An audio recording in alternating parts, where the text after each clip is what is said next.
दसम वर्ग के लिए संस्कृत व्याकरण के पहले पाठ के साथ उपस्थित हूं। हमारा यह चौथा दिन है। इससे पहले के वर्ग में हमने यन संधि का अध्ययन किया था। यन संधि का सूत्र हमने देखा था इको यनचि,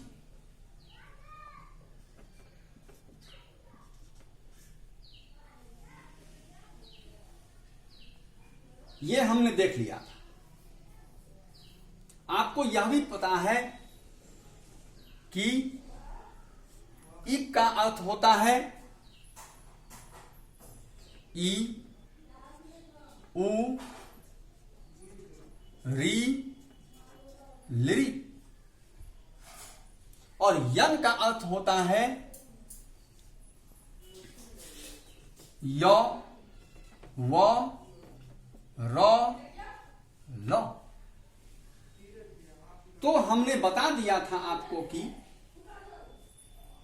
हर्ष ई या दीर्घ ई अगर रहता है प्रथम पद के अंत में तो ई का परिवर्तन य में होता है। फिर वैसे ही हर्ष उ या दीर्घ उ हो तो उ का परिवर्तन व में होता है। यहां तक हम देख चुके थे।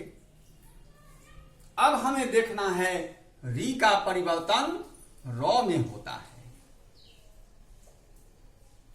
उदाहरण लेते हैं हम कि यदि पहले पद के अंत में री हो और दूसरे के पद के शुरू में अ हो तो यह र में परिवर्तित होता है।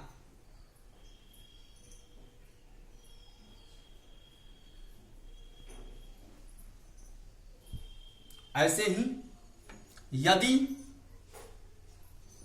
प्रथम पद के अंत में री हो और दूसरे पद के शुरू में आ रहता है तो यहां यह बात स्पष्ट है कि प्रथम पद के अंत का जो री है इसका परिवर्तन र हलंत में होगा और उसके साथ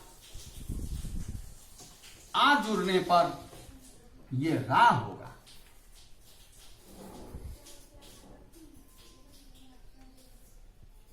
उदाहरण लेते हैं हम।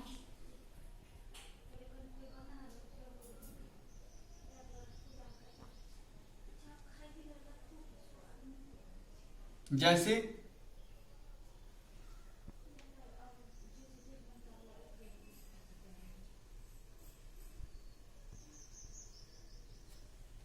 उदाहरण लेते हैं हम मातृ जोड़ अंशः। मातृ के अंत में रीकार है, री है और अंशः का पहला अक्षर अंग है तो री का परिवर्तन र में होगा और उसमें अंग जोड़ेंगे तो ये बन जाएगा रंग। बन जाता है मात्रंशः।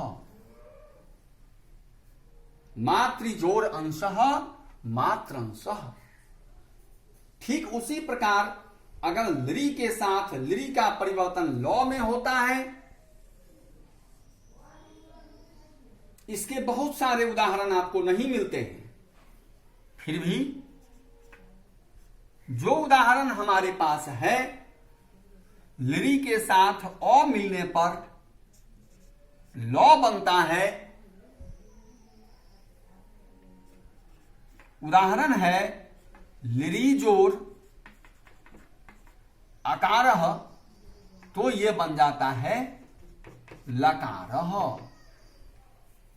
इस प्रकार यन संधि में हमने देखा कि यदि बीच में य, व, र या ल हो अर्थात या, ई, वी, वे, उ, रू, रा, रो इत्यादि अक्षर आते हों तो समझना चाहिए कि यहां पर यन संधि है। अब यन संधि के बाद इसको हम ऐसे भी समझते हैं कि ई उ री लरी को करे य व रल यन हेतु।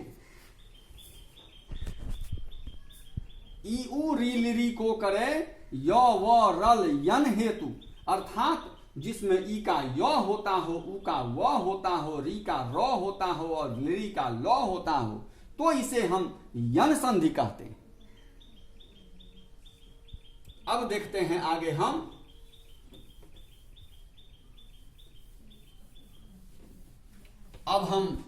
गुण संधि देखेंगे।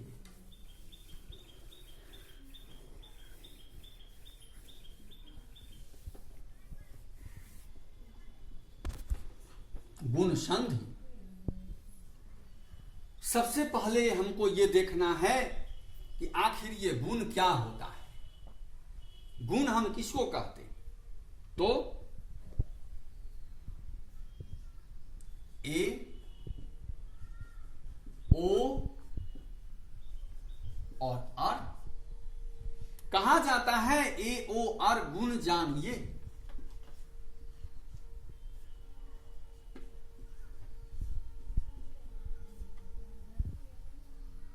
ए ओ अर गुण जानिए, अर्थात जान लीजिए कि अगर शब्द के बीच में एकार हो या शब्द के बीच में ओकार हो या शब्द के बीच में अर हो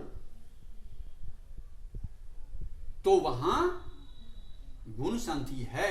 ऐसा समझना चाहिए, ऐसा जानना चाहिए। अब हम इसकी परिभाषा देखते हैं। परिभाषा में कहा जाता है आद गुणः या आदेन गुणः।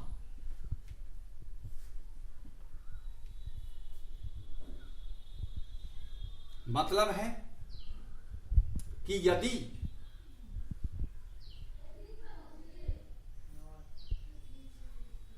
प्रथम पद के अंत में ओ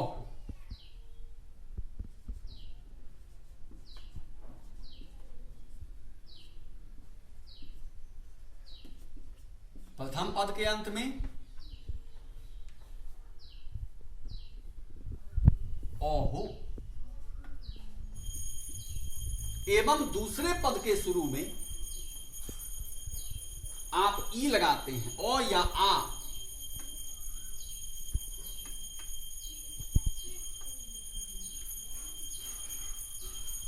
एवं दूसरे पद के शुरू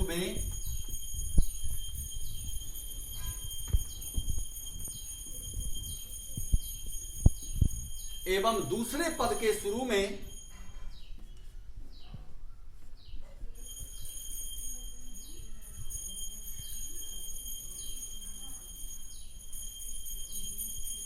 हर्ष ई दीर्घ ई,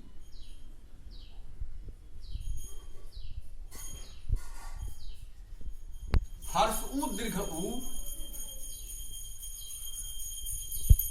या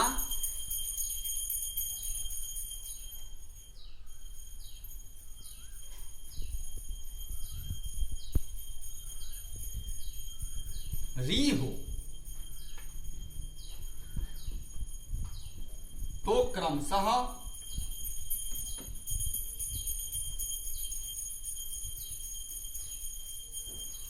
ए ओ एवं अर होता है।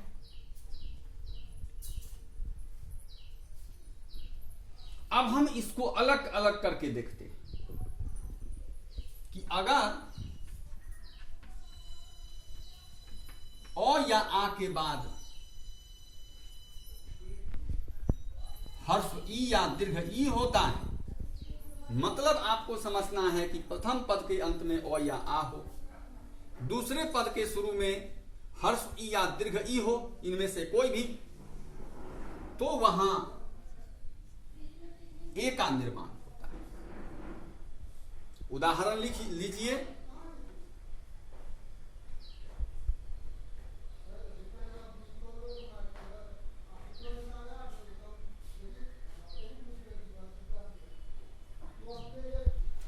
देव जोर इंद्र बन गया देवेंद्र, अर्थात अ के साथ हर्ष ई जुड़ने पर ए हो जाता है। तो ऐसे समझना है कि प्रथम पद के अंत में अ या आ में से कोई वर्ण रहे, दूसरे पद के शुरू में हर्ष ई दीर्घ ई में से कुछ भी रहे, तो दोनों मिलकर ए बन जाते हैं। अब ठीक इसी प्रकार यदि प्रथम पद के अंत में अ या आ हो और दूसरे पद के शुरू में हर्ष उ या दीर्घ उ हो, तो दोनों मिलकर ओ बन जाते हैं। हम उदाहरण लेते हैं, सूर्य जोर उदय बन जाता है सूर्योदय, या बाला जोर उदकम बालोदकम, या माला जोर उपमा मालोपमा। तो इस प्रकार अ या आ के बाद अगर हर्ष उ या दीर्घ उ रहता है तो दोनों मिलकर ओ हो जाते हैं। लेकिन अगर अ या आ के बाद री आता है, अ या आ के बाद अगर री आता है तो दोनों मिलकर अर हो जाता है। उदाहरण लीजिए, महाजोर ऋषि महर्षि, आ के साथ री मिल गया, बन गया अर, तो महाजोर री महर और सी लगा दीजिए तो बन गया महर्षि। इस प्रकार हमने देखा कि गुण संधि में अ या आ के बाद हर्ष ई या दीर्घ ई रहने पर ए होता है, अ या आ के बाद हर्ष उ या दीर्घ उ रहने पर ओ होता है, एवं अ या आ के बाद री रहने पर अर होता है। आप इन सिद्धांतों को अपनी उत्तर पुस्तिका में लिखिए और याद कीजिए, और यदि आपके पास व्याकरण की पुस्तक हो तो संस्कृत व्याकरण की पुस्तक लेकर और अन्य उदाहरणों को भी बनाने का प्रयास कीजिए। That's all.